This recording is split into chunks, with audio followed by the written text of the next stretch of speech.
Senhores telespectadores, uma amável telespectadora de Guimarães, numa carta muito amável, em que diz muito bem do programa, faz uma pergunta. Diz ela: eu sempre ouvi dizer que Dom Afonso Henriques nasceu em Guimarães, mas agora, num programa de rádio, ouvi dizer que pode ter nascido em Guimarães ou em Viseu. Afinal, qual é a verdade? Onde é que nasceu o Dom Afonso Henriques? É um problema interessante e de interesse geral, e por isso eu vou tentar responder aqui. Também nos próximos programas responderei às perguntas que tiverem interesse, evidentemente, e que eu souber responder, que os senhores telespectadores me quiserem fazer sobre a história de Portugal.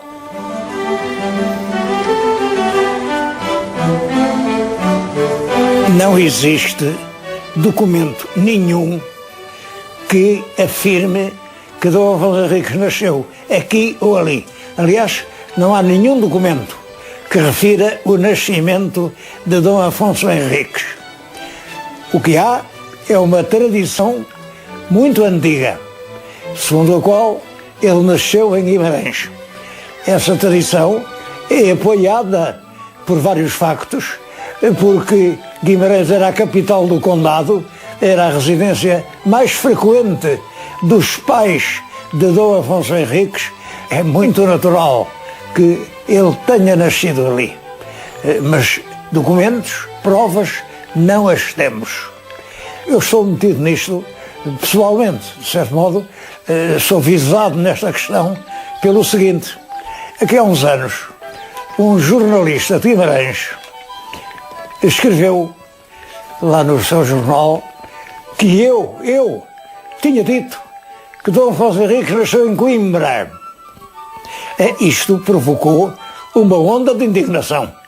E quando eu fui a Guimarães, fui mal recebido, havia magotes a querer me expulsar da cidade. O que é que se passa? Bom, é que o senhor disse que o Dom Afonso Henriques nasceu em Coimbra. Eu disse isso, mas onde é que eu disse isso? Está aqui. Era no dicionário da História de Portugal, da editora Alfa, onde eu não escrevi nenhuma linha. Esse livro não é meu, é de outros autores.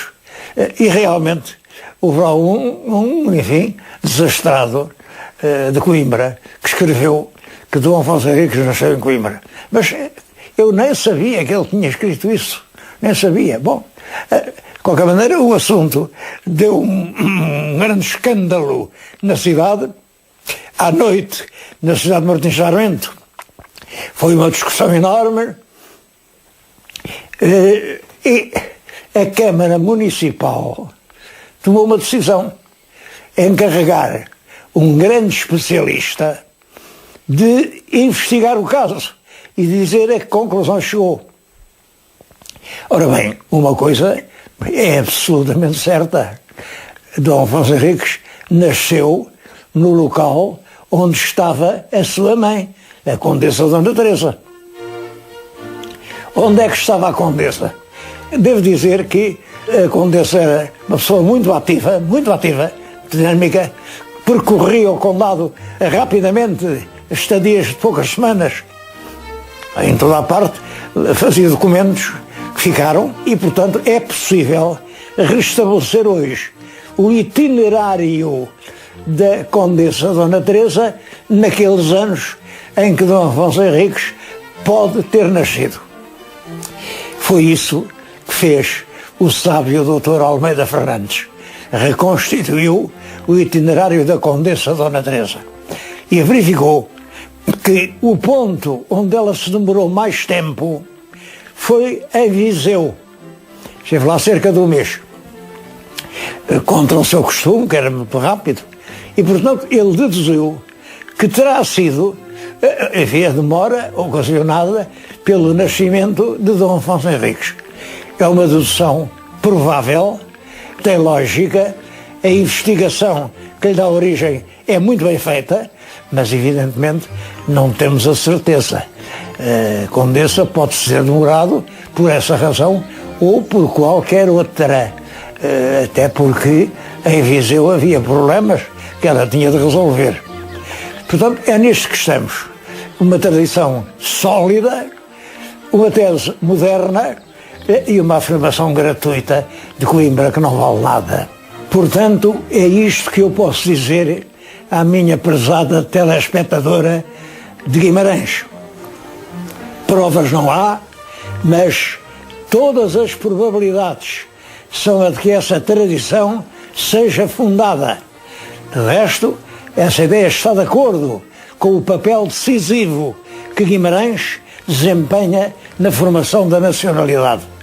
Olhem, foi em Guimarães, em 1128, que o jovem príncipe Afonso Henriques disputou à mãe o governo do Condado Portucalense e a derrotou no famoso combate de São Mamede.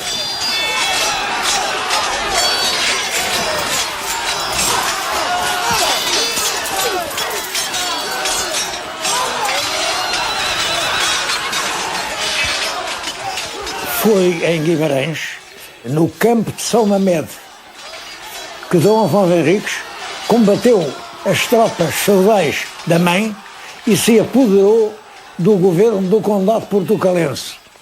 O Condado Portucalense era um condado constituído pelo rei anterior, pelo Dom Afonso VI, e que apanhava as terras que iam desde o Rio Minho ao Rio Tejo.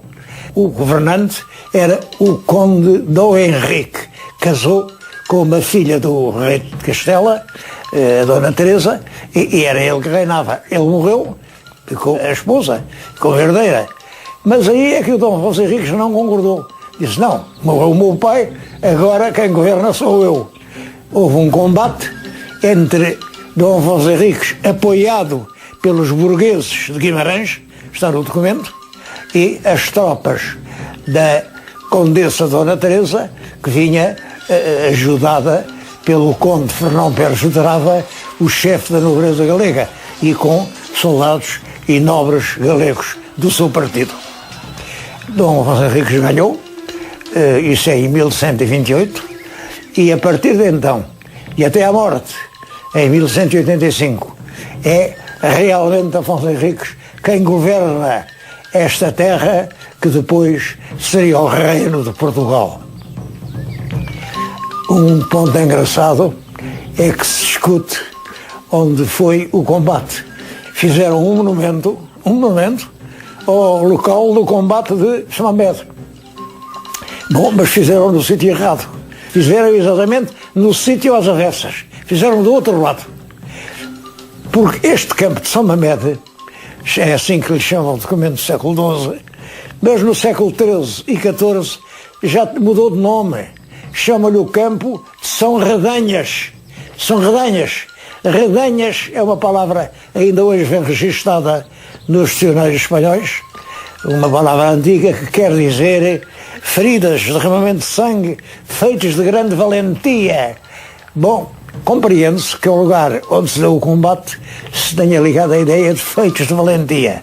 E o São era do antigo São Mamede, agora é São Redanhas. Ora bem, nós sabemos perfeitamente onde é o campo de São Redanhas, porque Fernão Lopes o diz. Fernão Lopes diz que é na estrada que vem do Porto, a cerca de meia légua de Guimarães, e isso coincide com a ponte sobre o rio Selho.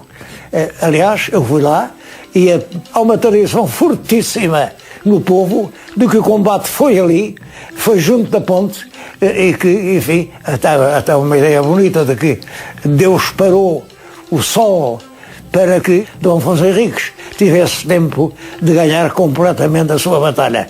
Portanto, é aí, junto da ponte do Selho, que deve ser evocada esse combate que foi decisivo para o destino histórico de Portugal. É esse primeiro reinado que dura muito tempo, como viram, sucede-se o segundo de Dom Sancho I, depois o de Dom Afonso II, depois o de Dom Sancho II.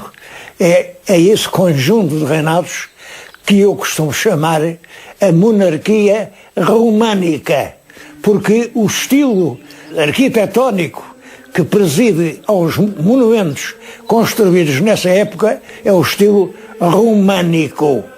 O românico difunde-se na Europa por volta do ano 1000 e até ao ano 1200 é tudo românico. E o românico nasce da necessidade de consolidar as igrejas, que antigamente, antes do românico, tinham um teto de madeira, com vigas de madeira. Mas isso era realmente, enfim, perigoso por causa dos incêndios. Depois eles resolveram pôr-lhe um telhado de pedra, de grandes pedras, abóbadas de pedra. Mas, evidentemente, a pedra pesa muito mais do que a tábua do telhado e foi preciso alterar completamente a estrutura dos edifícios para poder fazer abóbadas de pedra. Isso em Portugal domina também durante estes reinados. Há vários monumentos românicos importantes. Olhem, a Sé de Lisboa, a Sé Velha de Coimbra, Santa Cruz de Coimbra, onde estou agora. Estou em Santa Cruz de Coimbra, junto do túmulo do rei Dom Afonso Henriques. É claro, este túmulo não é do tempo dele, isto é uma coisa já renascentista, manuelina, foi feito no século XVI, porque sabe-se que o túmulo primitivo, o que ele mandou fazer, era uma campa rasa, era simplesmente um lugar no chão, uma cova no chão. Foi aqui que ele morreu, mas há uma coisa curiosa, em que eu costumo... Eu não sei o que penso, o senhor telespectador ajude-me a pensar nisso. O Dom Afonso Henriques viveu os últimos anos da vida nas termas de São Pedro do Sul. Eram umas antigas termas romanas que nessa altura estavam a funcionar como gafaria. Gafaria quer dizer hospital de leprosos. Para mim, faz-me impressão que uma pessoa se vai meter num hospital de leprosos se não for leprosa. A verdade é que o filho de Afonso Henriques foi leproso e morreu leproso. O neto de Afonso Henriques, Afonso II, foi leproso e morreu leproso. O bisneto de Afonso Henriques, VI II, não sabemos, porque ele não morreu em Portugal, morreu anonimamente em Toledo, mas é certo que no fim da vida a rainha não quis contacto com ele, não quis estar junto dele e organizou um rapto, fugiu para Orém, a rainha Dona Mécia Lopes de Haro, fugiu para Orém e não quis mais contacto com o marido. Não sei porquê. Devo dizer que, pelo menos, quanto a Dom Afonso Henriques, Sancho I, Afonso II, não há dúvida de que foram leprosos. E é muito impressionante que com uma doença terrível, que causa um sofrimento horroroso, esses três soberanos tenham conseguido implantar as bases de um país sólido, bem organizado, bem governado, que chegou até hoje. A linha política constante durante os três primeiros reinados é uma política de apoio às classes populares, de concessão de forais, de privilégios ao povo e, pelo contrário, de limitação dos direitos da nobreza, das suas fortunas. É, portanto, uma política popular. Portugal nasce como uma monarquia do povo. Essa política de proteção do povo assume aspectos que hoje nos impressionam. Por exemplo, depois de conquistar uma terra aos mouros, ele dá direitos aos mouros, muitos direitos. Chega-se a dizer que tinham mais direitos os mouros que os cristãos. Posso-lhes dizer, por exemplo, que no século XVI, portanto, 400 anos depois das conquistas, na região de Colares, os cristãos queixaram-se ao rei de que não podiam comprar uma vinha, uma terra, nada, porque estava tudo nas mãos dos mouros. E os mouros não queriam vender nada a ninguém.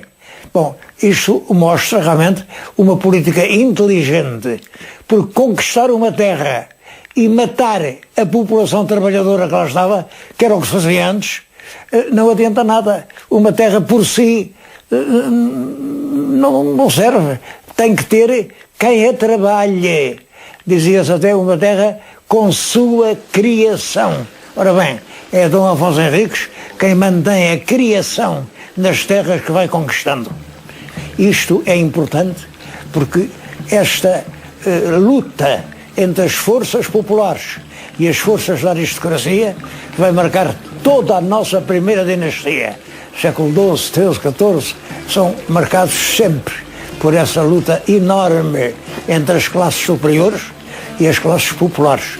Luta que termina, como sabem, com o triunfo do mestre David Alves Barrota e com a instalação de um país burguês que se pode lançar agora abertamente na grande aventura dos descobrimentos.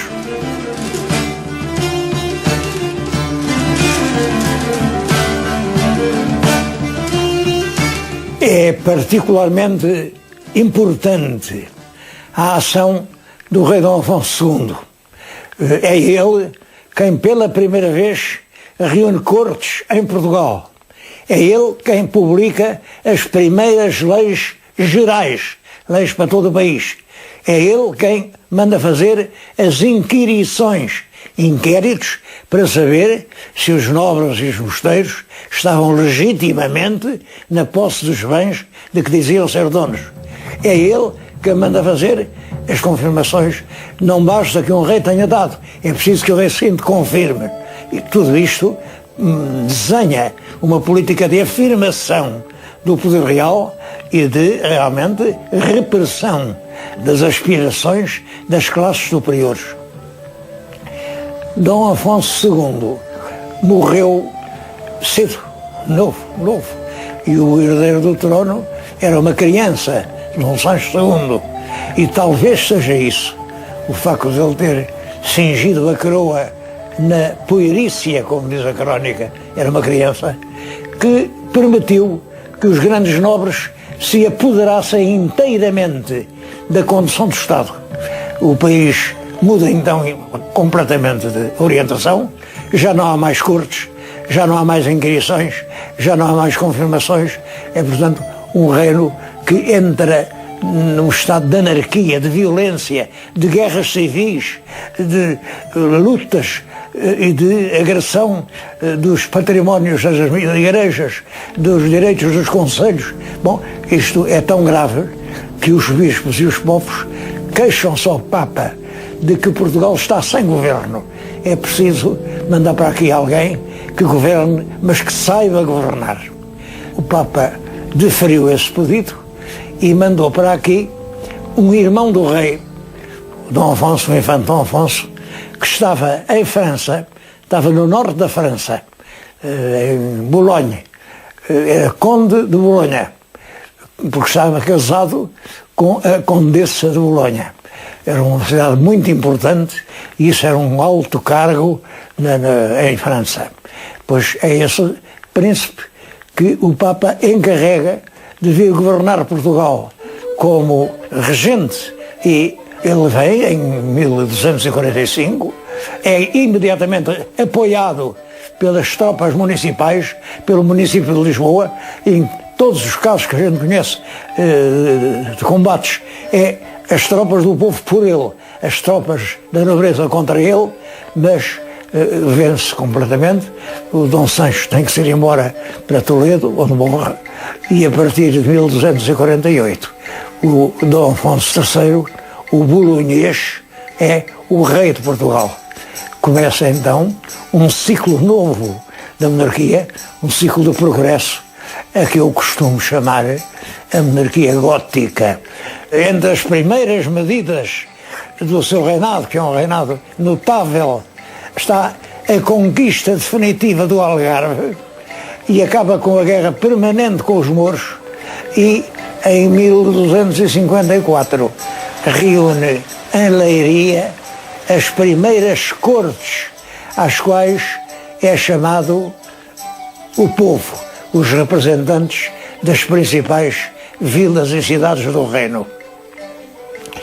Eu digo 1254 em Leiria, porque realmente os documentos só permitem dizer isso. É a convicção minha de que ele reuniu cortes em 1250, em Guimarães, porque o documento referente a essas cortes diz que ele convocou os bispos, os fidalgos, é de Aliorum e os outros. Ora, estes outros, se não forem nem bispos nem fidalgos, só podem ser representantes do povo. Mas não sei, entendido assim, e estabeleceu-se a ideia que é uma glória para a Leiria de ter sido ali que pela primeira vez esteve reunida a nação completa, o clero, a nobreza e o povo. Esta revolução do Bolonhês, eu chamo-lhe a Revolução do Bolonhês, é a Revolução de 1245, é em muitos aspectos semelhante à Revolução que no século seguinte levaria ao trono o mestre Davi. São duas grandes revoluções muito semelhantes. São as classes populares que se mobilizam, se armam e que impõem a sua linha política. Sei que estou a contar uma história de Portugal diferente da que se pode ler nesses manuais escolares ainda hoje adotados. Bom, resulta isto de que o nosso grande historiador Alexandre Herculano considerou que a deposição de Dom Sancho II e a vinda de Dom Afonso III foram uma torpe cabala inventada pelo clero malicioso que queria apiar do trono um príncipe cheio de qualidades para o substituir por um príncipe estrangeirado que vinha fazer agora a vontade ao clero e aos seus direitos. Isto não tem pés nem cabeça, porque nem a política de Dom Afonso III não é de facilidades para o clero e está rigorosamente provado e documentado que o país tinha caído num estado de guerra civil, num estado sangrento, de violência contra os patrimónios das igrejas, dos mosteiros, dos concelhos e que realmente era preciso mudar de governo. Mas, enfim, o imenso prestígio de Herculano fez com que tudo quanto ele escreveu continue hoje a ser um artigo de fé para os portugueses. Bom, e de certo modo, com razão, porque ele foi o primeiro grande historiador português. Mas nesse ponto não tenho dúvida, ele foi traído pelo seu preconceito antirreligioso.